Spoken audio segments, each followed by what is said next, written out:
She was pulled from her first-class seat without a raised voice, without a valid reason, just a silent judgment that she didn't belong. What the airline didn't know? She held the final signature on a $4.2 billion deal tied directly to their future. This isn't just a story about bias. It's about what happens when power walks in quietly and leaves the system shaking. Subscribe now for stories that don't just speak truth, they shift the room. The morning air outside Chicago O'Hare International Airport was brisk, quietly unbothered by the tension brewing inside Terminal 3. At precisely 6:07 a.m., Delilah Graves stepped into the priority line for Flight 915 to San Francisco, holding a sleek leather passport case and a digital boarding pass clearly marked Seat 1A, First Class. She didn't look hurried or anxious. In fact, she moved with a calm so practiced it unsettled people. Her outfit was modest. Black blazer, dark denim, low-heeled boots. No designer labels in sight. No diamond-studded carry-on. Just a neatly packed laptop bag, a quiet grace, and the kind of poise that made some people pause, but not in admiration, in confusion. The woman at the counter, hair pinned, lipstick sharp, offered the usual corporate smile until her eyes scanned the boarding pass, and then, without warning, tensed. "I'm sorry, ma'am. This lane is reserved for executive or first-class travelers." Delilah lifted her chin slightly, her voice steady. "It is. That's me." There was no attitude in her tone, only clarity. But clarity often made people uncomfortable, especially when it came from someone like her, a black woman, alone, youngish, but not too young, confident, but not flashy, and most importantly, in a space society rarely expected her to occupy without question. The agent gave a thin smile, the kind that said, "Let's just double-check, shall we?" What followed wasn't surprising. It never was anymore. Two security personnel, one with a clipboard, the other with a walkie, approached within moments. Not rushed, just assertive. Delilah hadn't raised her voice, hadn't made a scene. She hadn't even crossed the velvet rope. But that didn't matter. What mattered was that she had dared to take up space in a line that wasn't supposed to be hers. "Ma'am, can we speak with you for a moment?" one of them said. Delilah paused. The terminal didn't. Passengers kept moving around her like she was a misplaced object. Visible, inconvenient, but not worth stopping for. She could feel the stares behind her. Not angry, not even curious, just expectant, like they already knew how this ended. "Is there a problem with my ticket?" she asked, keeping her posture calm, shoulders squared. "No, ma'am," the taller officer replied. "We just need to verify some details." A weak explanation, offered with strong body language. They led her to a nearby podium, just far enough from the line to ensure she wouldn't be in anyone's view, but close enough for whispers to spread. Behind her, a man in a navy suit strolled to the counter, scanned his boarding pass without a word, and walked straight through to pre-boarding. No ID check, no hesitation, no raised eyebrows. The same line, the same gait, a different shade of assumption. Back at the podium, the security officer pulled up her information. It matched. The name, the seat, the credentials. Everything was in order. But he still lingered. Still looked as though he was waiting for the system to tell him something more. Something that could explain the discomfort her presence caused. Delilah said nothing, because she had learned, long ago, that silence was sometimes the sharpest response. After a few long moments, they let her go. No apology, no acknowledgement of the delay. Just a quiet nod. as if they had done her a favor. She walked back to the gate. The gate agent, now clearly aware that her assumption had unraveled, still didn't offer an apology. Instead, she handed back the scanned boarding pass and said, "Enjoy your flight," with a clipped edge to her voice, like courtesy was a chore. Delilah didn't flinch. She nodded, walked past the line, and boarded the aircraft like she had a right to be there. Because she did. She took her seat, 1A, window side. The cabin smelled of citrus and leather. A flight attendant offered a polite smile, then hesitated. "Can I take your coat?" Delilah handed it over, then sat down, placing her black bag under the seat and removing a slim envelope from the side pocket.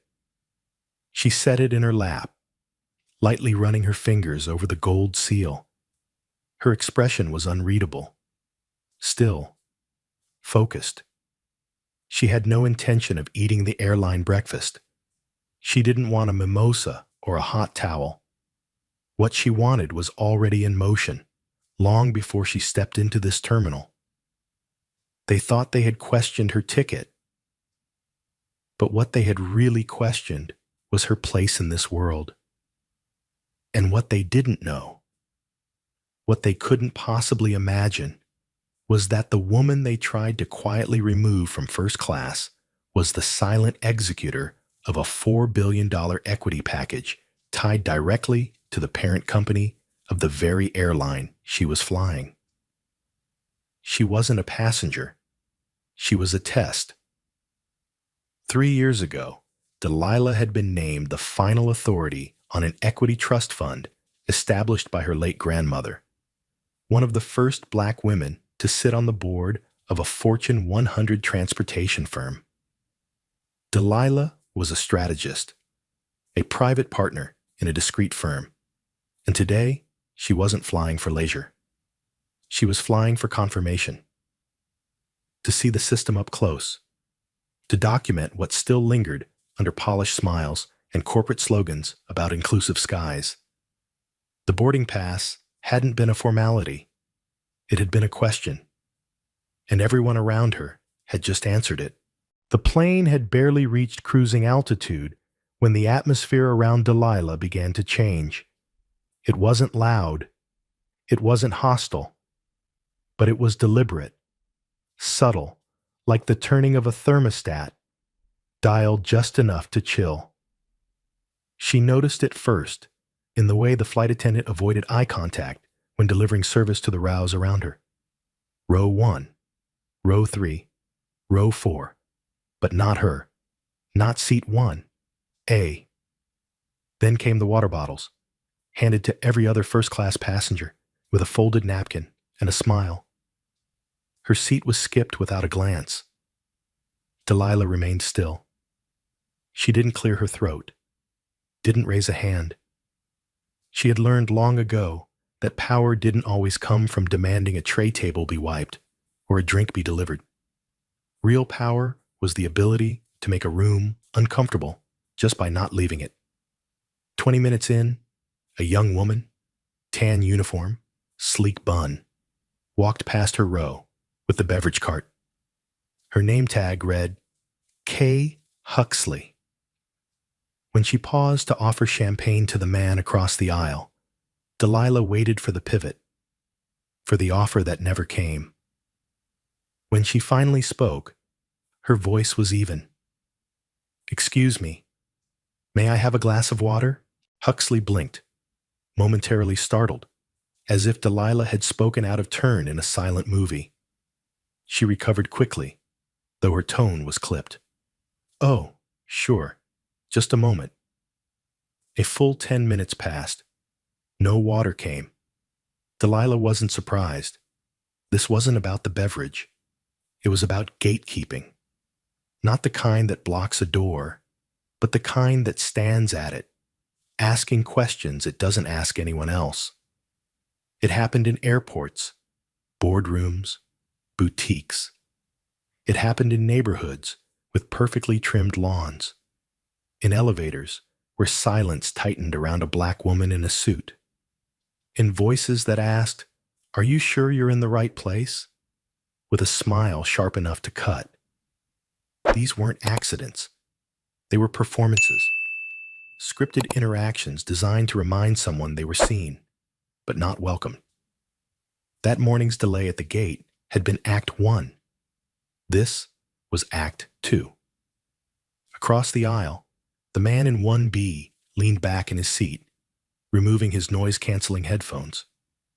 He'd been watching the interaction, or rather, the absence of one, and offered Delilah a glance that held curiosity wrapped in discomfort. "You okay?" he asked, the words tentative.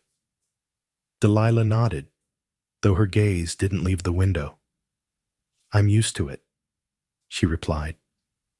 It wasn't bitterness in her voice. It was something quieter, wiser. The voice of someone who had stood at enough velvet ropes to know the rules of the room weren't written on any wall. The first-class cabin moved forward, unaware, or perhaps uninterested. Somewhere around row 6, the flight attendants were laughing with a family. Farther back, a baby cried softly. Life continued. But in seat 1A, a different conversation was unfolding. Delilah retrieved the envelope from her bag, resting it lightly on her lap. Inside, under layers of confidentiality seals, sat the final authorization papers for a $4 billion capital injection into a pending airline merger. A merger that would either go through or crash, depending on her signature. She wasn't just here to observe. She was here to verify, not just the quality of service, but the integrity of the system. The trust firm that employed her hadn't chosen her for her silence. They had chosen her for her strength inside it. Because they knew what most people didn't. That silence in the right hands could be louder than any protest. Especially when it came from someone who knew exactly what it meant to be strategically underestimated. As the flight passed into smoother skies, the cabin manager, a tall man with clipped speech and a clipboard tucked beneath his arm, made his round. His eyes swept from left to right, scanning passengers with practiced detachment. He stopped at her row, the clipboard tipping forward slightly as he peered down. "Ma'am, could I verify your seat assignment again?" Delilah met his gaze directly. "You've already scanned it," she replied. He cleared his throat. "Just protocol." She tapped her phone and handed it over. Her boarding pass, clean, digital, verified, gleamed in the overhead light. The screen showed her name, her ticket class, and a loyalty tag that, if one bothered to look, would indicate long-term executive authorization. He glanced at it, paused, then returned the phone with a tight nod. "Thank you," he said, as if his voice could mask what he really meant. "You don't look like our usual 1A. She didn't flinch. Not because it didn't hurt, but because she refused to let it show. Around her, small things kept stacking. The skipped service, the unnecessary check, the whispers between staff that stopped when she passed, and always, the glances, carefully casual, but never curious, only confirming. She wasn't here to be served. She was here to be studied, and then dismissed. But they had made one fatal mistake. They assumed the test was hers, when in truth, they were the ones being graded. The airline didn't know that this flight had been flagged for evaluation, that an anonymous audit was underway to determine how frontline staff responded to unmarked authority, that someone had been sent not to expose them, but to watch what they exposed themselves. Delilah's entire role in the trust was to ensure that the merger only benefited organizations aligned with ethical business practice. That included their treatment of employees, of customers, and of people they didn't recognize as powerful. They had failed all three. By the time the plane began its descent into San Francisco, the folder on Delilah's lap felt heavier than it had been hours ago. Because now, it wasn't just a contract, it was a mirror. And the reflection wasn't pretty. San Francisco International Airport buzzed with its usual rhythm. Rolling suitcases, muffled announcements, and the steady hum of travelers caught between destinations. But somewhere beyond Gate A14, beneath the glow of overhead LEDs and polished tiles, a different kind of energy was building. Delilah Graves walked calmly through the terminal, envelope tucked inside her worn leather tote, her pace measured and gaze unshaken. From the outside, she looked like any other traveler, a woman alone, composed but unremarkable. But inside her tote sat the power to shake the very company that had just tried to quietly diminish her. It had been less than 15 minutes since the plane landed. 15 minutes since the gate agent subtly redirected their attention elsewhere. 15 minutes since no one from the cabin crew offered a departing word. But Delilah wasn't here for courtesy. She was here for truth. And the airline had just offered it to her, unfiltered. At the baggage claim, her name was called out over the PA. Passenger Delilah Graves, please report to Oversight Services, Room B-17. The message was polite, formal, but the subtext was unmistakable. They knew. Someone had reviewed the flight logs. Someone had seen the irregular documentation. Someone had flagged a woman they didn't understand. Delilah adjusted the strap of her bag and followed the signage leading toward a private hallway, tucked behind a frosted glass door, with staff only etched across its frame. She pressed the button. The door clicked. A man in a navy blazer, early 40s, clipped speech, tight smile, stood waiting beside a large touchscreen monitor. His badge read, Nathan Voss, Compliance and Passenger Relations. Ms. Graves, he said, thank you for taking a moment to speak with us. I wasn't given much of a choice, Delilah replied evenly.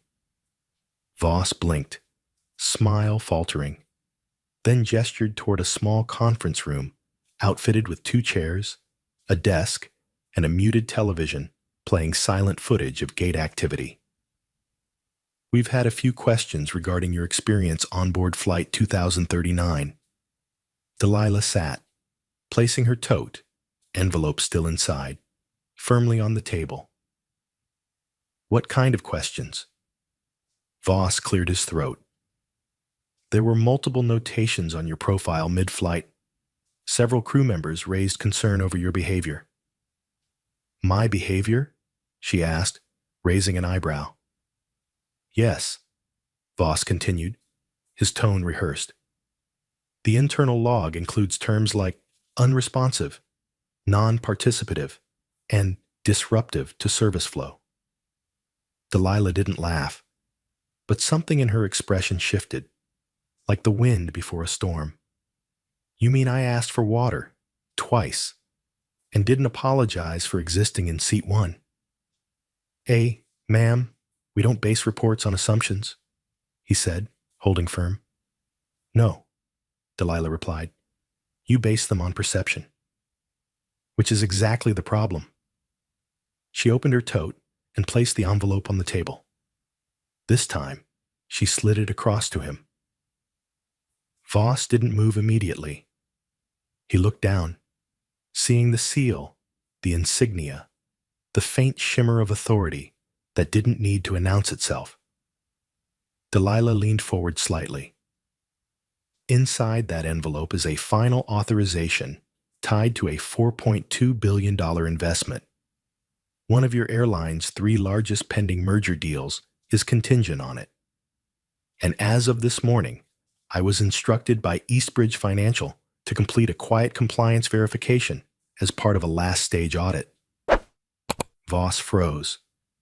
Delilah continued, voice low but unwavering. I wasn't here as a customer. I was here as a verifier. And what I experienced, what your team wrote down, isn't just bias. It's operational liability. Voss looked like he had been punched in the chest. We weren't informed. You weren't supposed to be, she interrupted. That's the entire point. The trust needed to know who you really are when you think no one's watching. And now we do. Silence flooded the room. A U5. Delilah sat back, crossing her arms. You see, Mr. Voss, you assumed I didn't belong, that my silence was weakness, that I wasn't worth the full glass of wine or the warm towel, that I wouldn't notice when the cabin manager checked my credentials twice while calling every man around me sir with a smile. Voss swallowed hard. Delilah reached for her phone. She tapped once. The screen lit up. Live footage began playing. From the aircraft cabin, from the gate check, from onboard comms synced with audio, all pulled from the airline's internal surveillance systems. Wait, how do you... Access was granted through a protected channel the moment your team reclassified my boarding mid-flight. Every deviation from protocol, every internal flag, every smirk, every skip gesture of hospitality, it's all here. She looked up, eyes sharp, but calm. This isn't just about me, Mr. Voss. It's about every passenger you've ever quietly mistreated.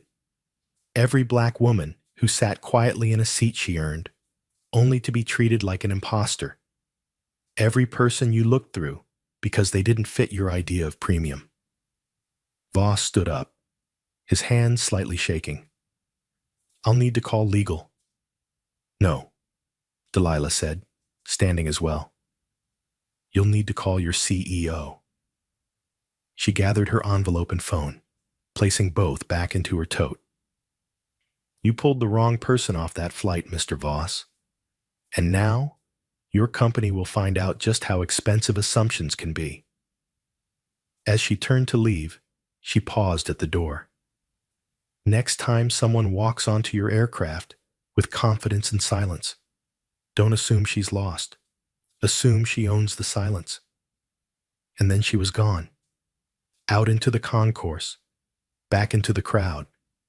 But this time, every step she took echoed with consequence. Behind her, calls were made, reports opened, faces paled, and somewhere in a tall office overlooking the runway, a CEO reached for a red phone labeled Genesis Stakeholder Line. Because Delilah Graves didn't just walk off a plane, she walked into a moment they would never forget. The ripple didn't start with a press release. It started with a silence.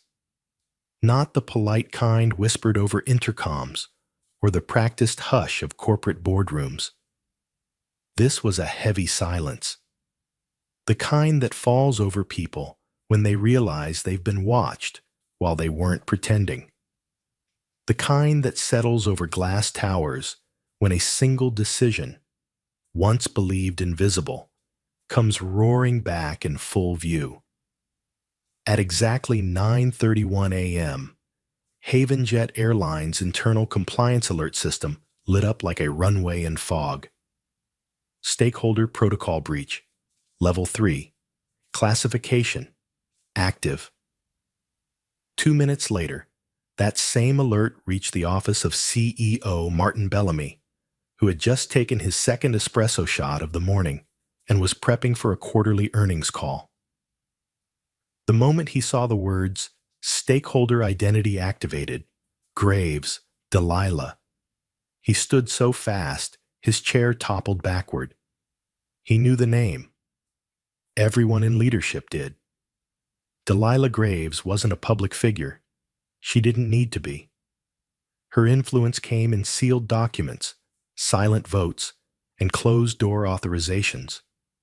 She was the final executor on a $4.2 billion trust overseeing a three-way merger involving HavenJet, Aerostar, and Eastbridge Holdings.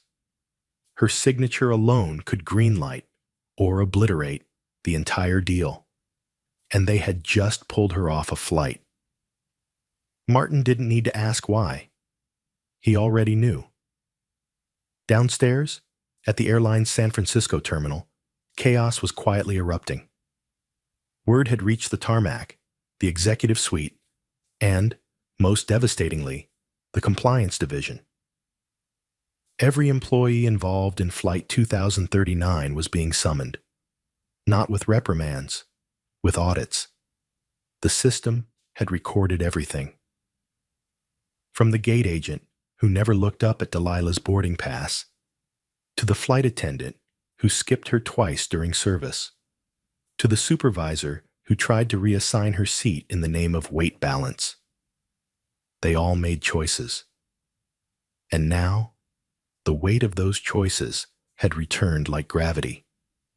Inside Operations Room 6C, Sloane Everett sat in her uniform, lips pressed into a tight line. The confident smile she usually wore for passengers was gone. Across from her sat two ethics officers, one legal liaison, and a screen displaying time-stamped footage from the flight. They watched the skipped service, the delay in meal distribution, the whispered comments from the crew's comms. Probably a points redemption. She doesn't act first class. Let's move her. Say it's a balance thing. The audio didn't scream. It didn't need to. The calm, casual language revealed a culture more damning than any single outburst could. Sloane spoke, her voice smaller than usual. We didn't know who she was. The HR rep cut her off gently, but firmly. And that's the problem. You shouldn't need to. Back in the terminal, Delilah sat in the quiet corner of the executive lounge. Not to gloat, not to retaliate, but to wait. She had spent years cultivating patience in rooms where her voice was often the last to be heard. But now, for once, it was first. Her phone vibrated gently. New message. Eastbridge Compliance Team. Final merger hold enacted, awaiting stakeholder directive. She stared at the screen. The fate of one of the nation's largest airline transactions was now hers to decide, not out of vengeance, but from clarity. Because the people who thought they could define her with a glance had just taught the world why they never should have tried. In New York City, a boardroom 3,000 miles away from the incident buzzed with movement. HavenJet's senior financial strategist, Amanda LeClaire, looked at the flashing red indicator on her screen and cursed under her breath. Jesus! She triggered it. What do you mean? One VP asked. I mean the woman we dismissed just put our merger into cardiac arrest. Across the table, the room fell into stunned silence. The youngest executive among them, Jason, who until that moment had only ever skimmed Delilah's name in compliance documents, finally spoke. Who is she really? Amanda looked up. She's the one who owns the silence we mistook for surrender. By late afternoon, over 60,000 employees across HavenJet received a soft internal memo. Subject: Flight Experience Review, Cultural Competency and Service Standards. To most, it looked routine. But for those in the know, it wasn't just a training alert. It was the opening line of an apology written in code. Behind the scenes, gate agents were being retrained. Cabin crew were pulled from international rotations. And Sloane, once the star of premium class hospitality, was reassigned to domestic short-haul routes out of Midway Airport. No more champagne flutes. No more turn-down service in the sky. Just tray tables, toddlers, and the red-eye to Buffalo. She read the reassignment email in stunned silence, fingers trembling slightly over her tablet. Her eyes drifted to the subject line again. Pending ethics review. Do not reassign without compliance approval. For the first time in her career, she wasn't leading the flight. She was being watched. Meanwhile, in a downtown law firm in Boston, two lawyers from Eastbridge Holdings reviewed the footage, statements, and compliance logs sent by Delilah's team. They didn't smile. They didn't celebrate. They simply added the incident to a growing internal file titled Bias-Based Business Risk, Unconscious Discrimination in Corporate Spaces. Delilah's experience was no longer a story. It was a case study, an entry point, a warning. Later that evening, Delilah walked out of the lounge and toward the private access wing of the terminal. She passed a group of executives in suits. One of them paused, recognizing her. He opened his mouth to speak, maybe to apologize, maybe to beg. She nodded once, politely, but she kept walking, because Delilah Graves had made her point. She had no interest in dismantling their systems with anger or noise. She did it the way only a woman like her could, with silence. And when the ground finally shook beneath them, they all looked around, wondering, how did this happen? But Delilah already knew. It happened the moment they decided she didn't belong. The thing about power is, it rarely announces itself. It doesn't need to. It lingers. It resonates. And if wielded with precision, it echoes louder than any voice raised in fury. As Delilah Graves stepped through the biometric doors leading into Haven Jet's private boardroom on the 54th floor of their headquarters, she wasn't followed by cameras or applause. No one clapped. No one bowed. But they all stood. Because now, they knew. The woman they tried to reduce to a misfiled boarding pass was the very signature holding their future in her hand. The room was made of glass. Walls, windows, even the conference table, symbolic perhaps of the transparency the airline now desperately wished to perform. Around the table sat 5 executives, faces tight with nerves, legal pads open, pens poised, like students bracing for a pop quiz they hadn't studied for. Delilah didn't sit immediately.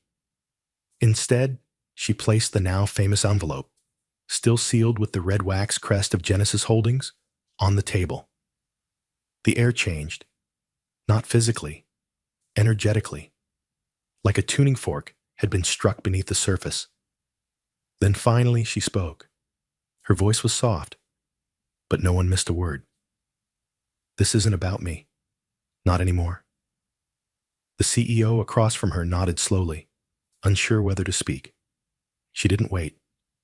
What happened on that flight wasn't a mistake.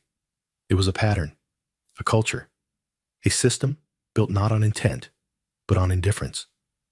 She paused, letting the words settle. You didn't scream at me.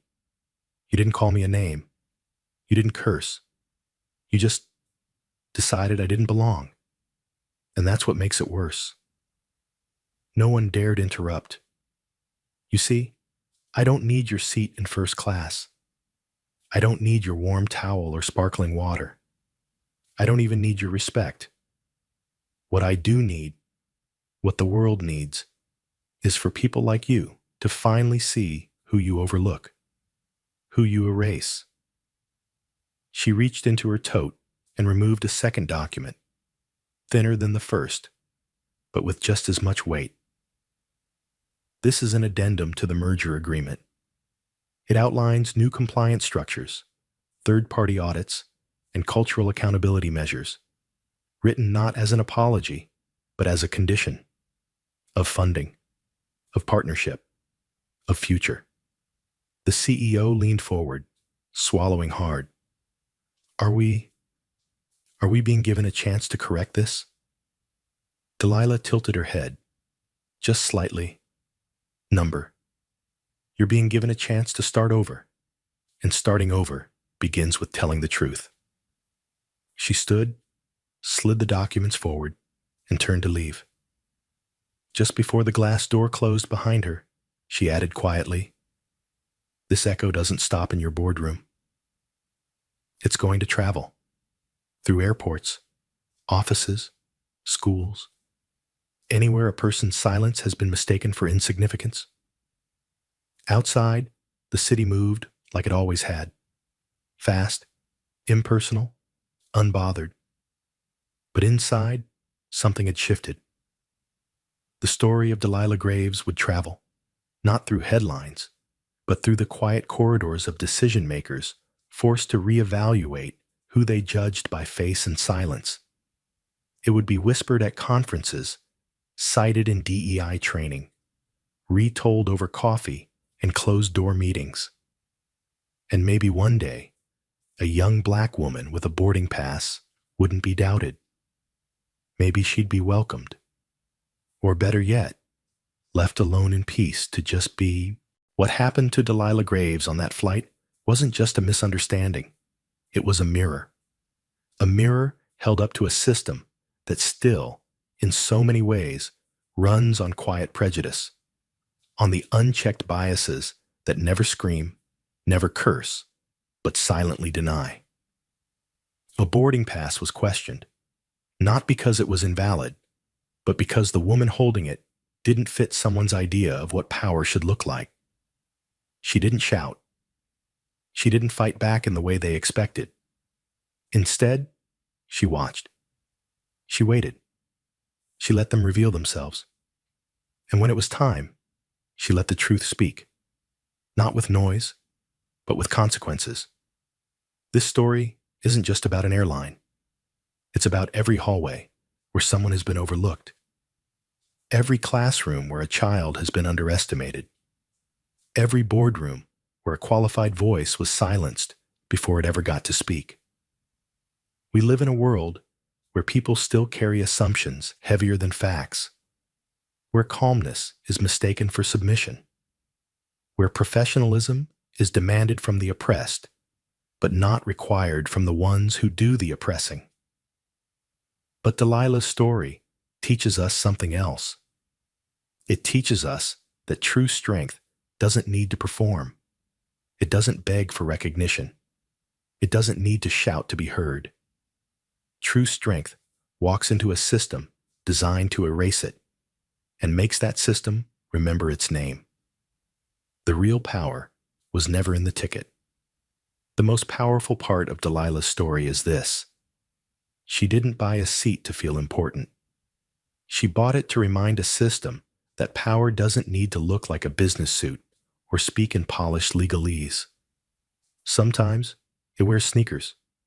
Sometimes it rides in silence. And sometimes it speaks last because it knows the echo will be louder than the noise. So the next time someone like Delilah steps onto a plane, a stage, a panel, or a platform, remember, they might be carrying more than a bag. They might be carrying the future. If this story made you pause, if it stirred something inside you, if it reminded you of someone who's ever been doubted, dismissed, or diminished, then carry this story with you. Share it. Speak about it. Use it as a compass in how you see others and how you show up for yourself. Because the quiet ones, they're not so quiet anymore. They've just been waiting for the right time to speak in a language everyone understands. Action. Join us for more stories that matter. This isn't just a story. It's a movement. A movement to tell the stories that often go unheard. To shine light in the places most people ignore. To remind the world that dignity isn't a luxury. It's a right. If you believe in that, subscribe to this channel, like this video, and share it with someone who still believes justice should only speak in loud voices, because the next story we tell might be the one you've been waiting to hear, and we'll be right here, ready to tell it.